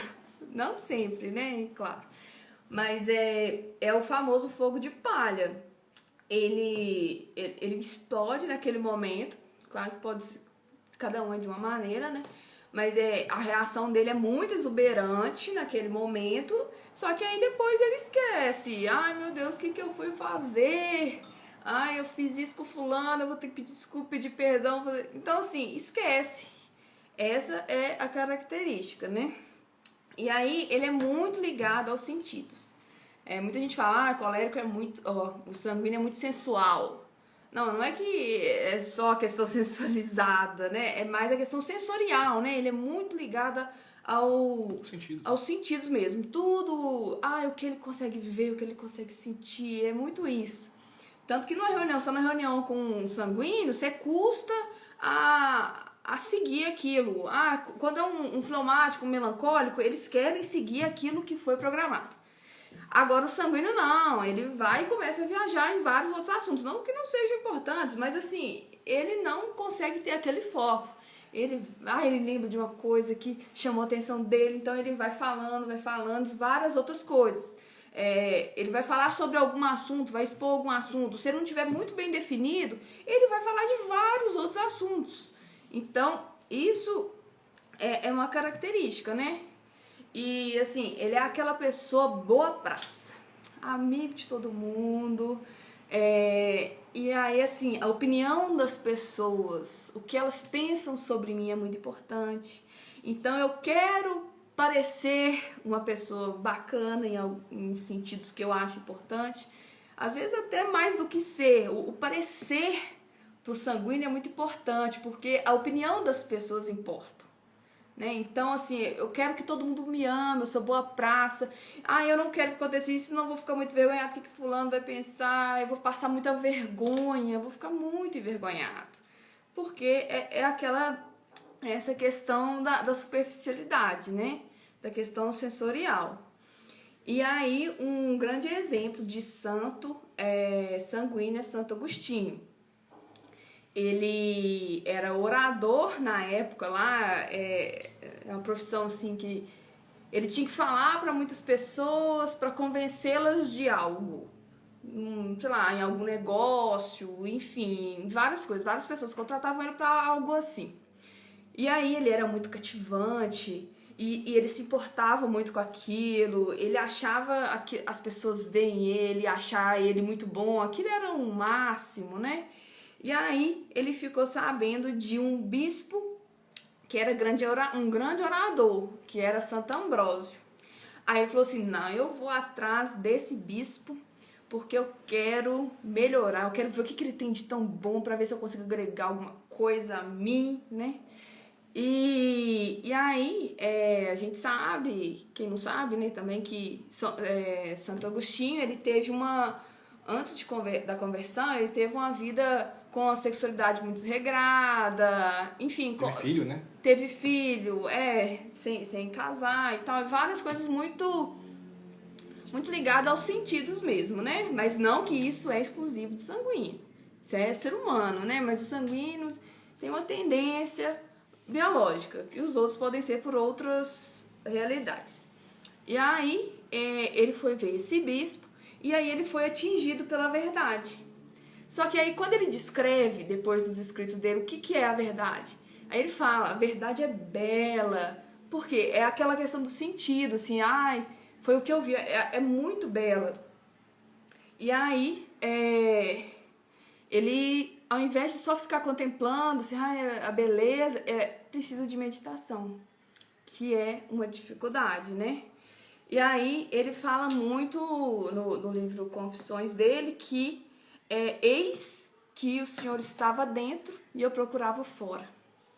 Tu estavas comigo, mas eu não estava contigo. Então é aquela questão que Deus está dentro da gente, na questão da vida interior, e ele só procurava fora. Não conseguia, ele ficava só disperso, ele não conseguia adentrar. E aí quando ele conseguiu fazer isso, aí ele se tornou completo e viu a beleza até dentro também. E aí ele descobriu tudo que tinha dentro dessa vida essa vida interna, essa vida interior, né?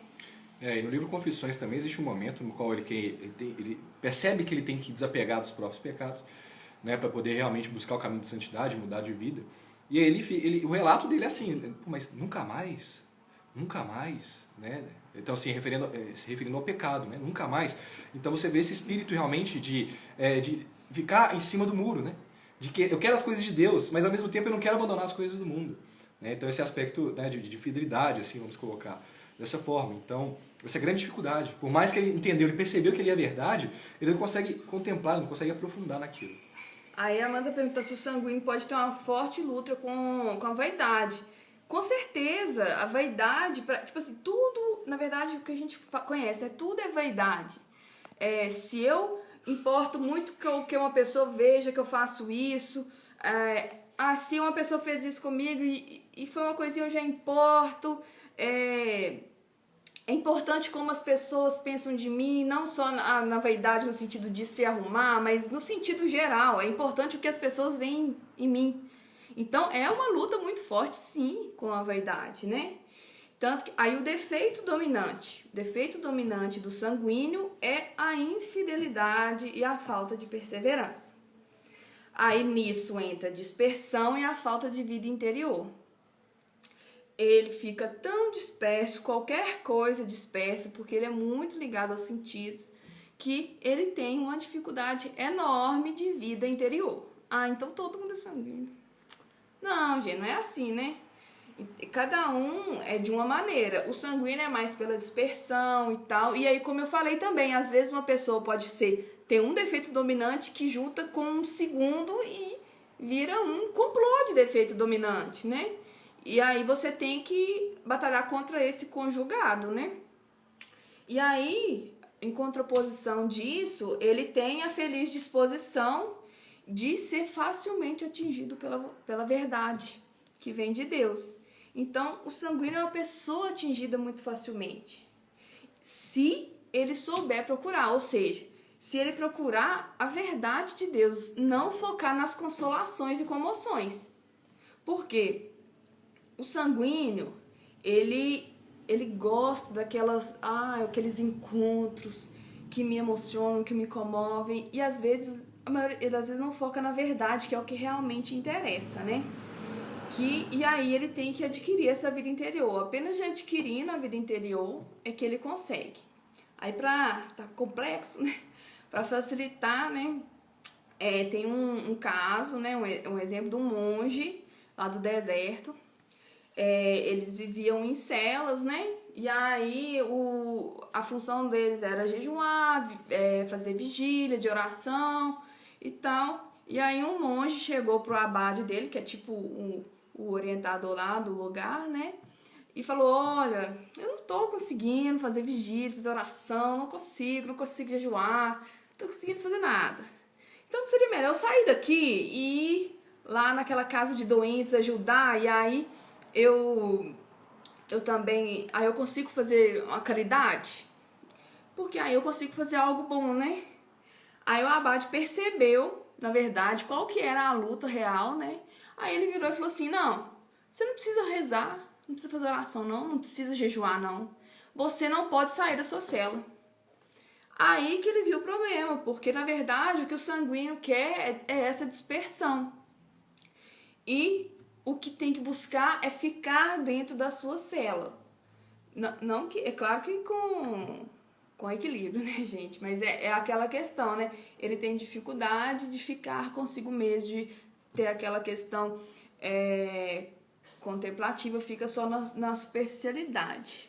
Não, Rayara, é do temperamento também, a fácil persuasão se deixa ser influenciado muito facilmente? O sanguíneo, sim. O sanguíneo, ele gosta de agradar todo mundo. Ele tem a questão da persuasão porque ele quer falar o que a pessoa quer ouvir, né? Ele quer agradar.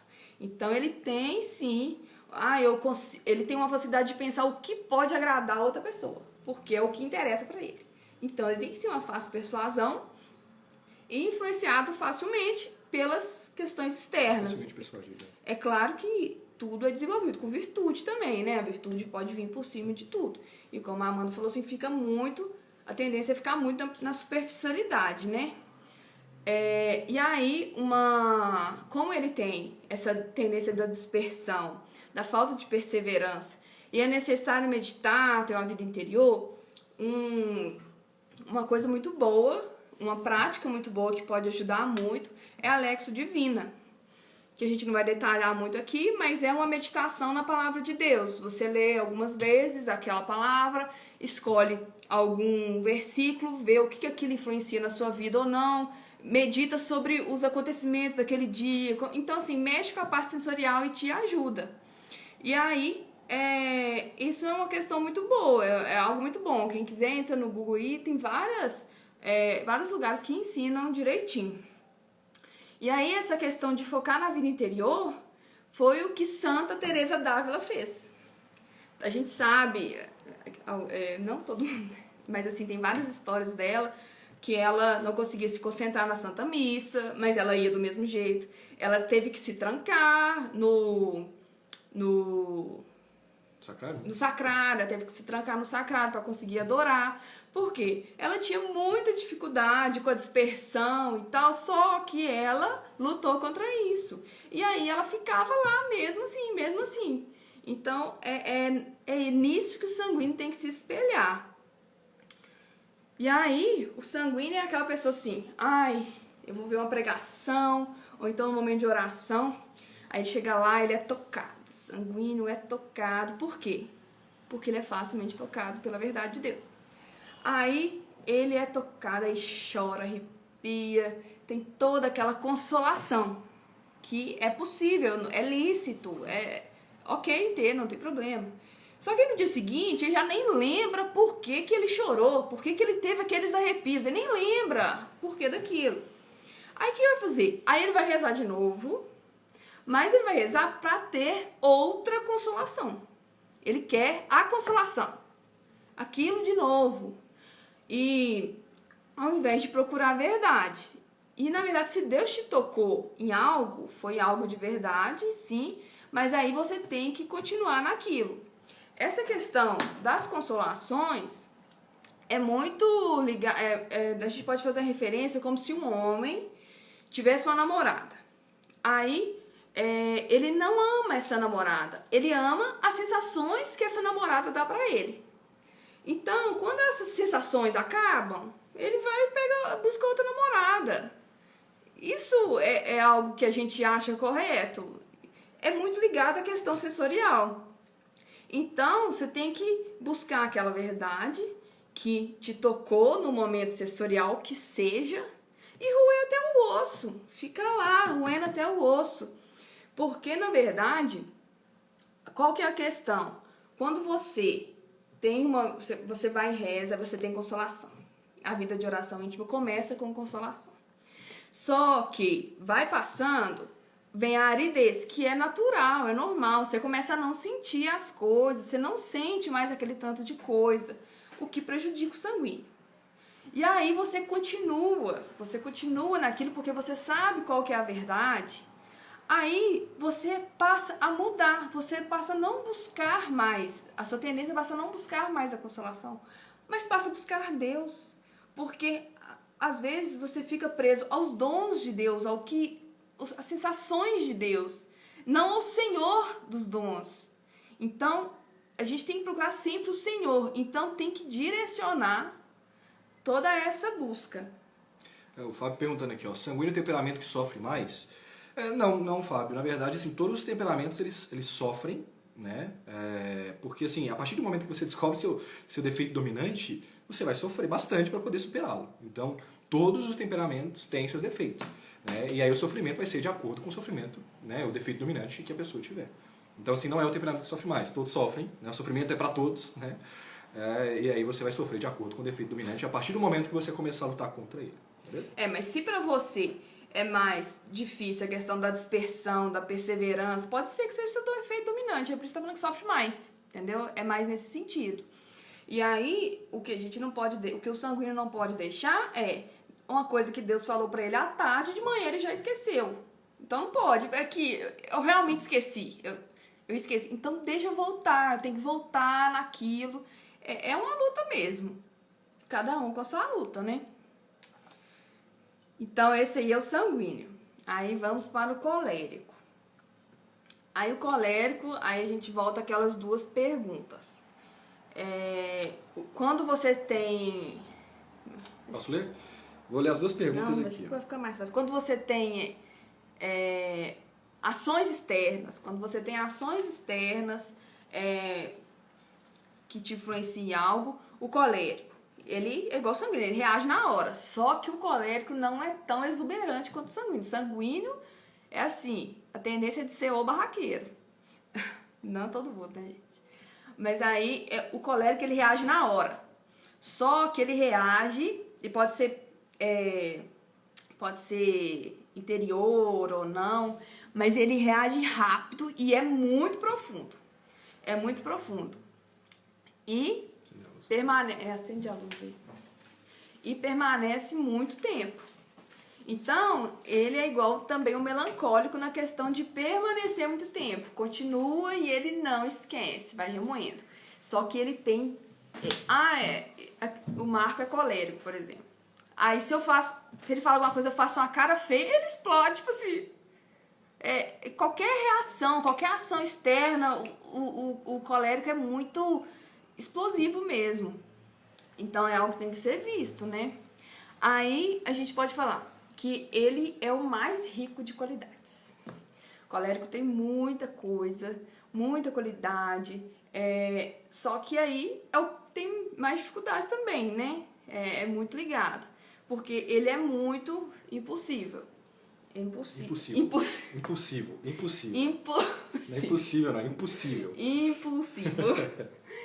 E aí ele é muito irascível, né? Tudo ele reage, né? Assim, tudo reage. Só que quanto maior essa irascibilidade, maior essa questão, maior é a cegueira também. Maior é a cegueira que ele tem devido à quantidade de energia. Ele é uma pessoa com muita energia no temperamento. Ele é uma pessoa com muita energia. E aí, ele consegue pensar muito. Por exemplo, tem uma situação que é igual que o Marco falou da casa pegando fogo.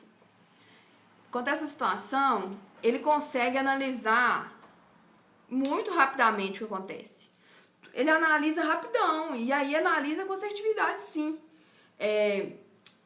Em comparação com o fleumático, que quando acontece a situação, ele demora a analisar, apesar de ser com assertividade também, ele demora um pouco mais. Já o colérico, ele vai, já analisa e já tenta encontrar uma solução. Só que vem a cegueira. Se essa situação tiver alguma coisa ligada a ele não consegue enxergar. Ele consegue enxergar situações reais, problemas reais ligados a qualquer pessoa, ligados a o que trouxe a situação, o que pode ser resolvido com relação a tudo menos a ele. Porque ele não vê problema nele. Ele acha que ele aí vem até a questão da superioridade, né? Ele acha que ele não é atingível nessa questão. E respondendo a pergunta do Fred ali, ó, se eu forçar meu comportamento, eu consigo mudar o temperamento? Então, Fred, a questão é a seguinte, o seu temperamento, ele não sofre mudança. O seu temperamento, você nasceu com ele, você vai morrer com ele.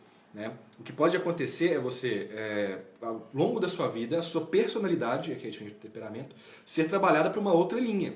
Né? E aí que entra essa questão dos defeitos dominantes. E da educação, né? E da própria educação também. Então, assim, talvez as características do seu temperamento, elas podem ficar mais apagadas, mas elas estão lá. Né? Mas a sua personalidade, ela pode aflorar mais para o outro lado, mais de acordo com a sua educação, com a sua vivência e tudo mais. Porque o que você acredita é que o temperamento é algo biológico. Você nasce com ela.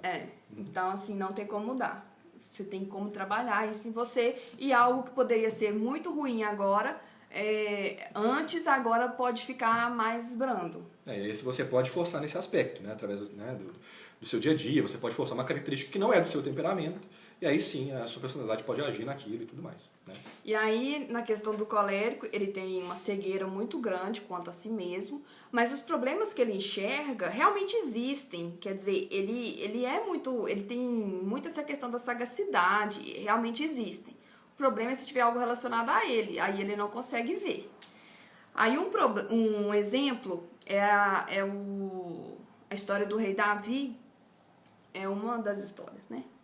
Que ele tava lá, aí o que ele fez? Ele tava lá. Ele tava lá, né? Ele matou, ou ele engravidou a mulher de um cara, de um pobrezinho lá. Engravidou a mulher dele. Depois ele foi lá e matou o marido. Matou o cara. Pra casar com ela. Ele engravidou a mulher e matou o cara. Aí, tipo assim, isso é super errado, né?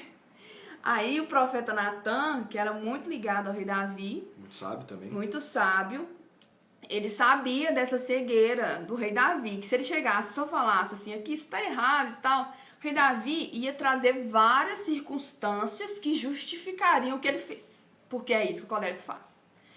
O que ele fez se torna menor. As circunstâncias, que levou as outras pessoas, né? O que levou ele a fazer. Aí o profeta Natan fala assim, não, eu vou contar uma parábola para ver se ele entende. Aí ele conta que um cara rico, um sujeito muito rico, que tinha muitas ovelhas, ele foi e matou a única ovelha que o pobre tinha. E aí o rei Davi ficou com raiva, ficou irascível, lá se enfureceu, falando, não, que é isso e tal, isso tá errado. E aí o profeta Natan falou, não, foi o que você fez.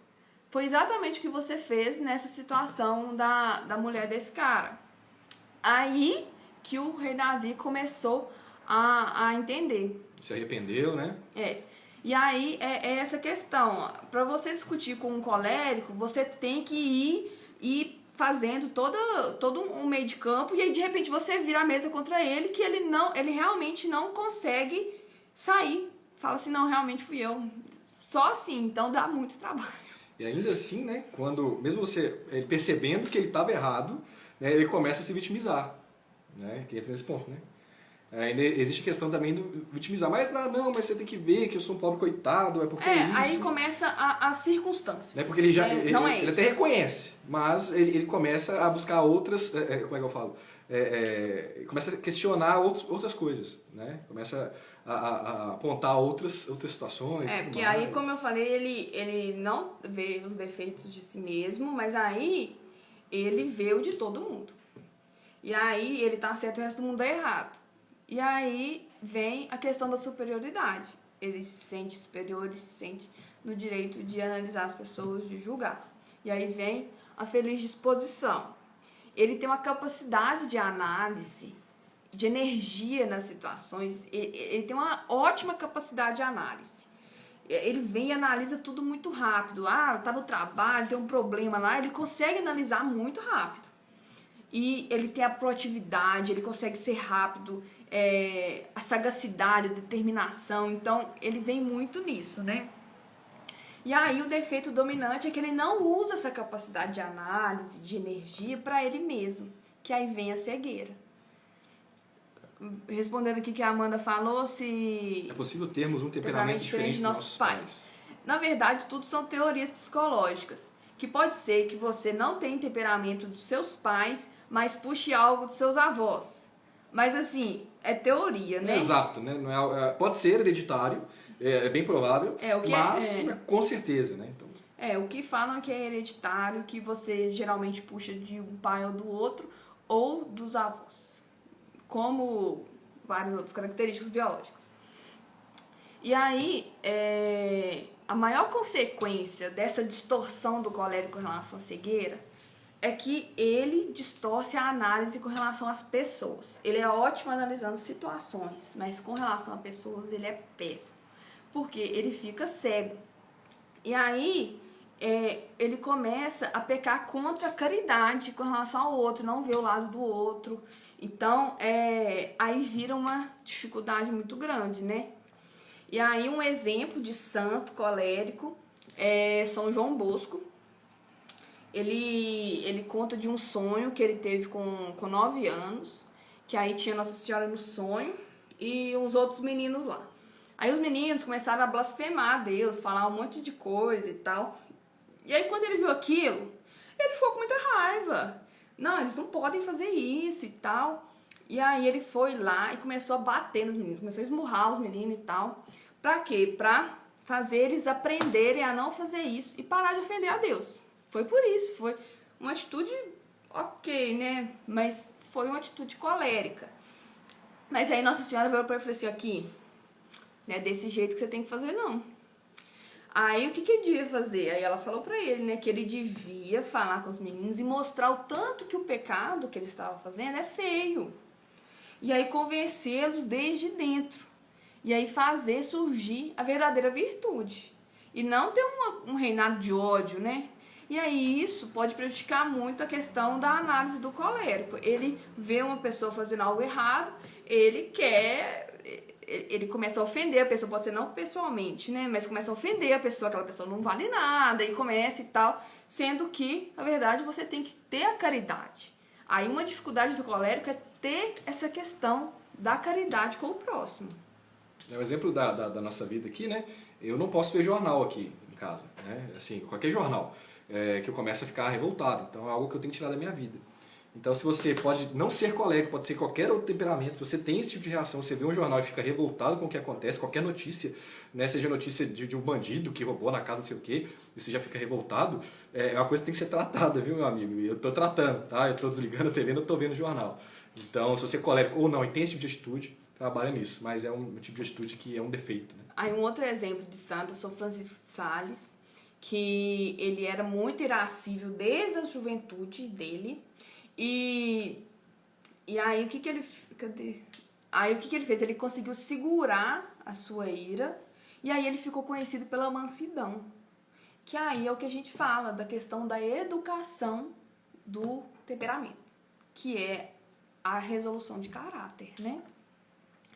E aí, para o colérico, a mansidão e a caridade que devem estar em toda a análise de situação, que envolva pessoas, né? Porque aí sim ele consegue tentar melhorar essa cegueira, se ele conseguir trazer a caridade e a mansidão.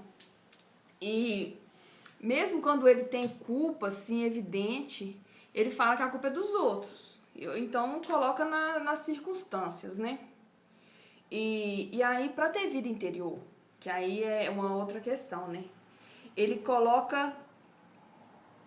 para ter vida interior, o que ele tem que fazer? Ele tem que colocar toda essa energia para analisar os seus erros.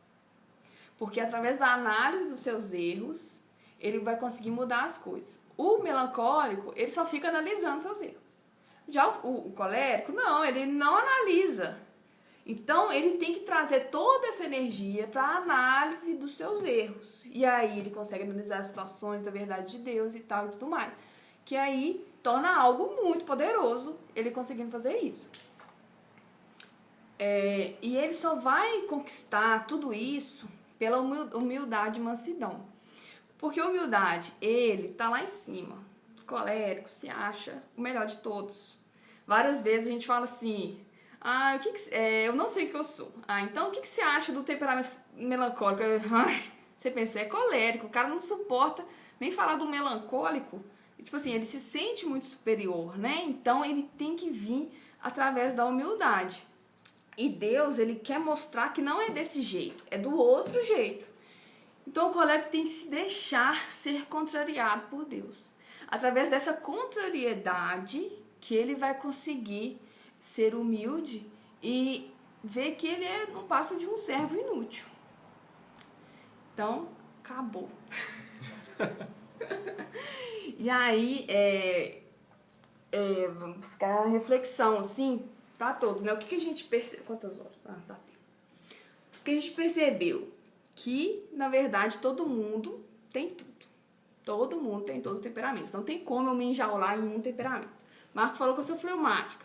Mas é porque é um dos defeitos dominantes meus. Mas tem de outro temperamento também e eu sempre... a gente fala muito de tendência, né? Que acontece a maior parte das vezes. Mas, sim, para eu conseguir lidar com um colérico, eu tenho que me tornar uma colérica. Em alguns momentos, né? Então, assim, sempre... essa questão da educação, das virtudes, pode misturar e confundir um pouco. E aí o que eu falo para vocês, não tem essa importância absoluta de saber qual que é o meu temperamento. Eu tenho que saber qual que é o meu temperamento. Não, eu tenho que saber os defeitos dominantes, o que mais me influencia, o que mais me leva para longe de Deus e trabalhar na educação em cima disso. E aí eu venho e falo para vocês, né, que Jesus fala: vinde a mim todos vós que estão cansados dos seus fardos pesados. Porque quem de nós que não está cansado de si mesmo não se sente tentada a desistir, porque a gente vê aquelas mesmas tendências se repetindo. Aquela mesma tendência vai se repetindo, você vai lutando, você vai confessar, você acaba, quando você já está saindo do pecado mortal, você acaba falando as mesmas coisas para o padre. Isso é um ótimo indicador de defeito dominante, porque você vai falando as mesmas coisas, você não consegue sair daquilo. E aí, quantas vezes não vem aquela vontade, aquela tentação de desistir mesmo, né? Porque você pensa, eu não consigo e tal. Só que aí Jesus fala, vinde a mim que eu vos aliviarei. E aprender comigo que sou manso e humilde de coração. Então, Jesus está aqui. Se a gente tem alguma dificuldade, que todo mundo tem, não é um temperamento ou outro, cada um tem a sua tendência, e aí o que é fácil para mim não é fácil para o Marco. Então, cada um tem a sua dificuldade. E o que a gente viu lá no início, que Deus planta aquela semente do amor divino na gente, no nosso terreno, que tem característica de temperamento,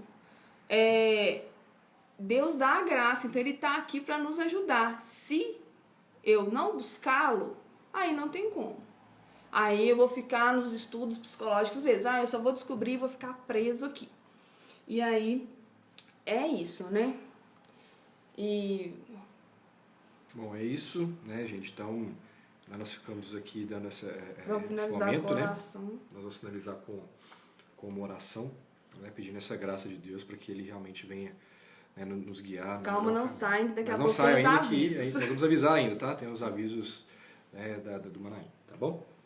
Então, Pai, Filho, Espírito Santo. Amém. Senhor Jesus, te agradeço neste momento por todo este seminário, por todas as palavras que foram ditas, que o Senhor realmente trabalhe em cada uma das pessoas que assistiu esse seminário, na alma de cada uma dessas pessoas, trabalhar o seu temperamento, trabalhar principalmente o seu defeito dominante, para que todas elas possam ir em busca do caminho de santidade, para que todas essas pessoas realmente venham buscar o Senhor com mais fervor. Peço também à Virgem Santíssima que nos dê a mansidão e a pureza que vem do coração do Pai, para que todos possamos alcançar a santidade plena e verdadeiramente. Obrigado mais uma vez por tudo que tem nos concedido e obrigado por este momento, Senhor. Eu te agradeço e te louvo por este momento. Amém. Ave Maria, cheia de graça, o Senhor é convosco. Bendita sois vós entre as mulheres, bendito é o fruto do vosso ventre, Jesus. Santa Maria, Mãe de Deus, rogai por nós, pecadores, agora e na hora de nossa morte. Amém. Louvado seja nosso Senhor Jesus Cristo. Para sempre seja louvado.